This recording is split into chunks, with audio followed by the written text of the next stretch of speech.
একদিন পানি তার ঘনিষ্ঠ বন্ধু দুধের বাসায় বেড়াতে গেল। দুধ তখন তাকে ওয়েলকাম করলো, গলায় জড়ায় নিল। সাথে সাথে পানি একটা জিনিস লক্ষ্য করলো, কি ব্যাপার, আমার মূল্য তো তেমন ছিল না, হঠাৎ আমি এত মূল্যবান হয়ে গেলাম। তখন দুধ তার বন্ধু বলল, বন্ধু, তুমি আমার বাসায় এসেছো, আমি তোমাকে আমার বরাবর সম্মান দিয়েছি। আর হ্যাঁ, সম্মান পাওয়ারও তুমি যোগ্য। যখন তুমি আমার বাসায় এসেছো, তখন তুমি তোমার পুরো অস্তিত্ব বিলীন করে দিয়ে আমাকে সম্মান জানিয়েছো। তাই তো তুমি আমার বরাবর দুধের মতো দামি হয়ে গিয়েছো। পানি তখন বলল, এই বন্ধুত্বটা আমি ঠিক সঠিক জবাব দিয়ে দিতে চাই।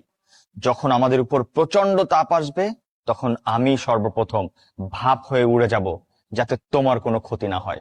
সাথে সাথে দুধও উত্তর দিল, যদি তুমি ভাপ হয়ে উড়ে যাও, তাহলে আমিও পাতিল থেকে উতলে সেই আগুন নিভিয়ে ফেলার চেষ্টা করব। আর এটাই বন্ধুত্ব। একটা বন্ধু যখন একটা বন্ধুর কাছে আসবে, তখন এই দুইজন বন্ধুর মূল্য যদি সমান না হয়, তাহলে এই বন্ধুত্বের কোনো দাম থাকে না। আমাদের সমাজে আজকে একটা বড় বন্ধু, একটা ছোট বন্ধু পাশাপাশি বসলে দূর থেকে তৃতীয় ব্যক্তি বুঝতে পারে কে বড় আর কে ছোট।